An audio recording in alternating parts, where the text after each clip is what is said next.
Regular ఉద్యోగులకు, regular ఉద్యోగ సంఘాలకు, పవర్ జేఏసీ నాయకత్వానికి, పవర్ జేఏసీలో ఉన్నటువంటి ఉద్యోగ సంఘాలందరికీ విజ్ఞప్తి చేస్తూ ఉన్నాం. విద్యుత్ మీటర్ రీడర్స్ గత వారం రోజులు పైగా విజయవాడ కేంద్రంగా చేసుకుని ఆందోళన చేస్తున్నటువంటి విషయము మీ అందరికీ తెలిసిందే. నిన్న ఉదయం నుంచి ఇక్కడే ఉన్నారు, రాత్రంతా కూడా ఇక్కడే ధర్నా చౌక్లోనే చలిలోనే దోమలు గుర్తించుకుంటూ కూడా వాళ్ళ ఆందోళన కార్యక్రమం కొనసాగిస్తున్నటువంటి పరిస్థితి మీ అందరికీ కూడా తెలిసిందే. ఈరోజు వీళ్ళు చేసేటువంటి పనిని, రీడింగ్ని మీ ద్వారా చేయించడం కోసం యాజమాన్యం మీపై ఒత్తిడి చేస్తుంది. దయచేసి మీరు రీడింగ్ తీసి వీళ్ళకి అన్యాయం చేయొద్దని చెప్పేసి ఈ సందర్భంగా విజ్ఞప్తి చేస్తూ ఉన్నాం. ఎందుకంటే మీకు తెలుసు వీళ్ళు చేసేటువంటి పని. 10 రోజులు రీడింగ్ అయిపోయిన తర్వాత లైన్మెన్ల కింద కూడా వీళ్ళు అనధికారికంగా ఏదో పని చేసి ₹1-2 మీరు ఇచ్చేటువంటి డబ్బులతోటి వీళ్ళు బతికేటువంటి పరిస్థితి మీ అందరికీ కూడా తెలుసు.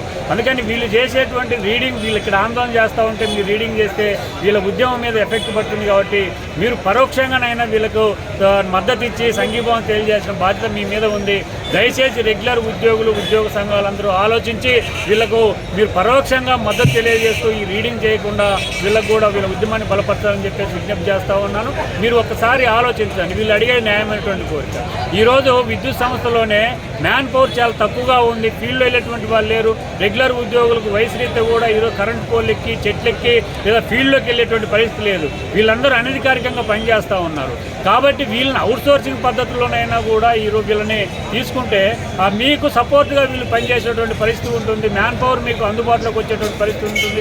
కాబట్టి మీరు మీ జిల్లా అధికారుల మీద ఒత్తిడి తేండి, మీ కంపెనీ అధికారుల మీద ఒత్తిడి తేండి. వాళ్ళందరినీ ఇక్కడ పీస్టేట్ కార్మికులను అవుట్సోర్సింగ్ పద్ధతిలో అకామిడేట్ చేసుకుంటే భవిష్యత్తులో విద్యుత్ సంస్థలో అవుట్సోర్సింగ్ పద్ధతిలో తక్కువ వేతనాలతో పనిచేసే మ్యాన్ పవర్ దొరుకుతుంది. కాబట్టి మీకు ఉపయోగం, విద్యుత్ సంస్థకు ఉపయోగము. ఆ పద్ధతిలో మీరు ఆలోచించి రీడింగ్ చేయకుండా మీరు అధికారుల మీద ఒత్తిడి తీసుకురండి, వీళ్ళకి మద్దతుగా నిలబడాలని చెప్పేసి మేము మీ అందరికీ విజ్ఞప్తి చేస్తూ ఉన్నాం. ఒక్కటి ఆలోచించండి.